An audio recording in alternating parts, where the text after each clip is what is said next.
ఈ వర్షాకాలంలో ఈ వర్షానికి ఈవినింగ్ బయటికి అలా వచ్చినప్పుడు వేడి వేడిగా ఏదైనా తినాలనిపిస్తుంది. సో పక్కనే బండ ఆపుకొని ఇక్కడ వేడి వేడిగా పొంగనాలు, బోండాలు, మిర్చి బజ్జీ అండ్ కొత్తగా దహి బజ్జీ, ఇంకా డిఫరెంట్ టైప్స్ ఆఫ్ బజ్జీస్ ఉన్నాయి ఇక్కడ. సో ట్రై చేద్దామని వచ్చినాను. కొత్తగా ఏదైనా ఉందా అంటే దహి బజ్జీ, అది ట్రై చేసిన ఫస్ట్. నేనైతే జీరో ఎక్స్పెక్టేషన్స్ పెట్టుకున్నా. దహి అంటే ఏదో మనకు కొంచెం పడదేమో అనుకున్నా, కానీ ఇది మంచి క్రిస్పీగా విత్ బుడ్డలు తగులుతున్నాయి మధ్య మధ్యలో. టేస్ట్ మాత్రం ఎక్సలెంట్ ఉంది. బయట చూస్తే ఫుల్ వర్షము. ఈ వర్షంలో వేడి వేడి తింటేనే అబ్బా మజా వచ్చేది. ఇంకా మిర్చి బజ్జీ, ఇంకా పొంగనాలు అండ్ బోండాలు అన్ని ట్రై చేసినాము. అన్ని టేస్ట్ సూపర్ ఉన్నాయి. ఈ పొంగనాలు బోండాలు తినేటప్పుడు మనకు ఫేవరెట్ గా ఉండాల్సింది చట్నీ.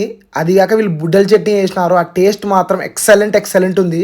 అండ్ ఇక్కడ మనకు కూర్చోవడానికి కూడా సిట్టింగ్ అరేంజ్మెంట్ కూడా ఉంది. దీని అడ్రస్ వచ్చేసి మన కర్నూలులో కృష్ణానగర్ నుంచి ఐటీసీ వెళ్లే దారిలో లాస్ట్ కి ఒక సందు ఉంటుంది రైట్ సైడ్. స్టార్టింగ్ లోనే రాయల్ చాట్ బండర్ ఉంటుంది, దాని పక్కనే ఉంటుంది బజ్జీ